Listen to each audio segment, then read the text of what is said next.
Assalamualaikum warahmatullahi wabarakatuh. Kami dari kelompok 5 dengan mata kuliah Logika dan Penalaran Ilmiah dengan saya anggotanya Safina Anindya Fitri, lalu ada Anissa Mutmainah dan Aram Raisinus Fajar.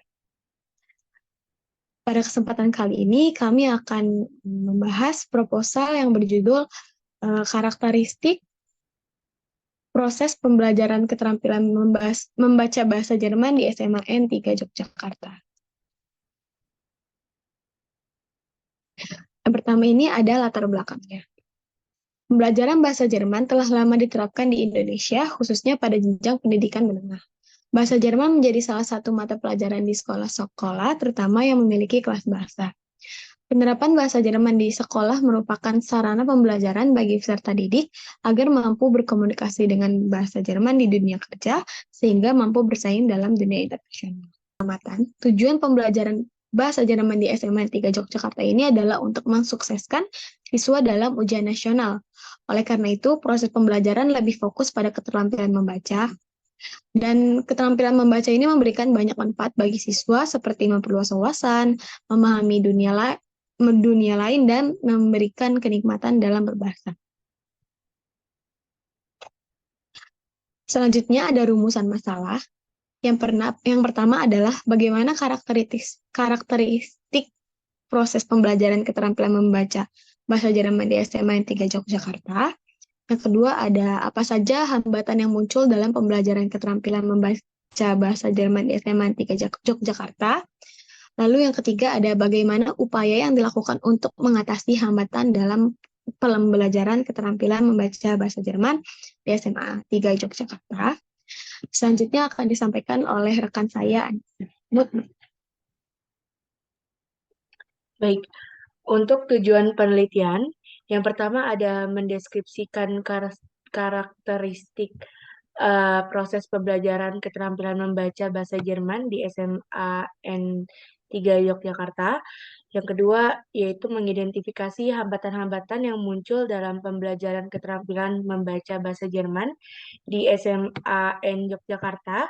Yang ketiga, mendeskripsikan upaya yang dilakukan untuk mengatasi hambatan dalam pembelajaran keterampilan membaca bahasa Jerman di SMA N3 Yogyakarta. Selanjutnya, manfaat penelitian. Yang pertama ada memberikan informasi dan masukan bagi pihak terkait dengan masalah-masalah pembelajaran bahasa Jerman, terutama guru bahasa Jerman yang menghadapi hambatan pembelajaran yang serupa. Yang kedua yaitu memperluas pengetahuan bagi pihak yang terkait di bidang yang sama.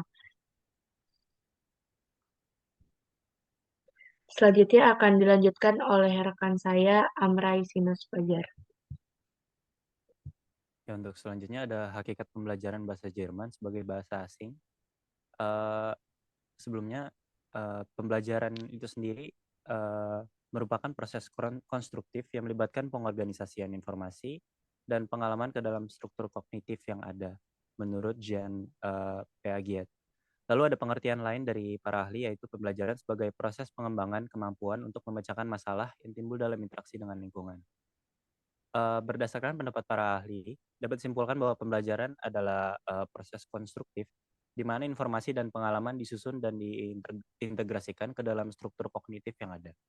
Hal ini mengacu pada pemahaman dan penerimaan baru yang terjadi melalui interaksi dengan lingkungan.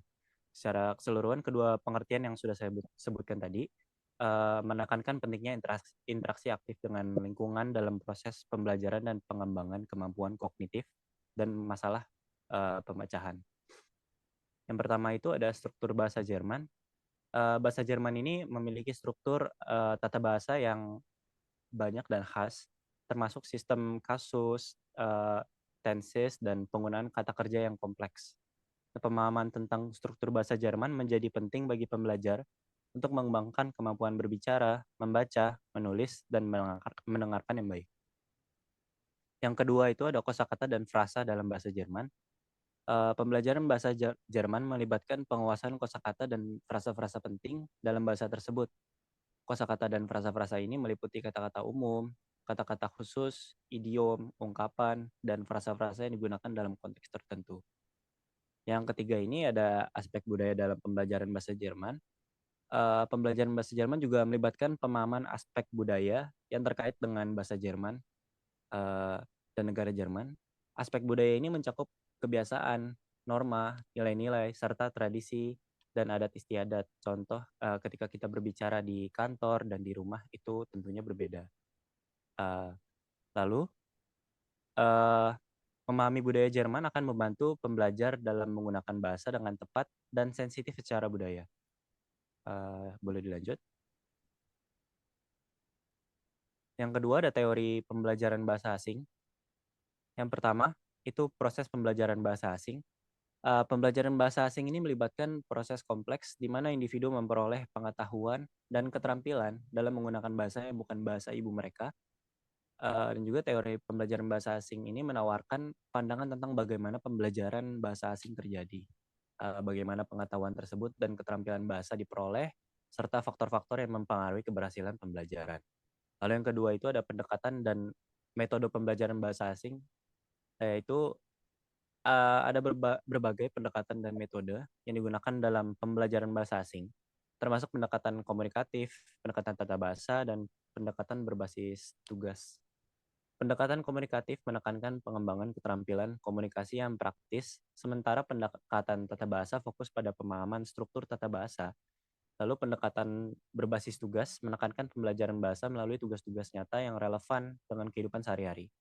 Yang terakhir, faktor-faktor yang mempengaruhi pembelajaran bahasa asing, yaitu dapat mempengaruhi pembelajaran bahasa asing. Faktor-faktor ini meliputi faktor internal seperti motivasi, minat, dan jenis kepribadian peserta didik, serta faktor eksternal seperti lingkungan pembelajaran, metode pengajaran, dan interaksi sosial. Memahami faktor-faktor ini penting dalam merancang strategi pembelajaran yang efektif. Lanjut. Ya, sekiranya cukup dari kelompok kami. Bila ada salah-salah kata dan kekurangan, mohon dimaafkan. Wassalamualaikum warahmatullahi wabarakatuh.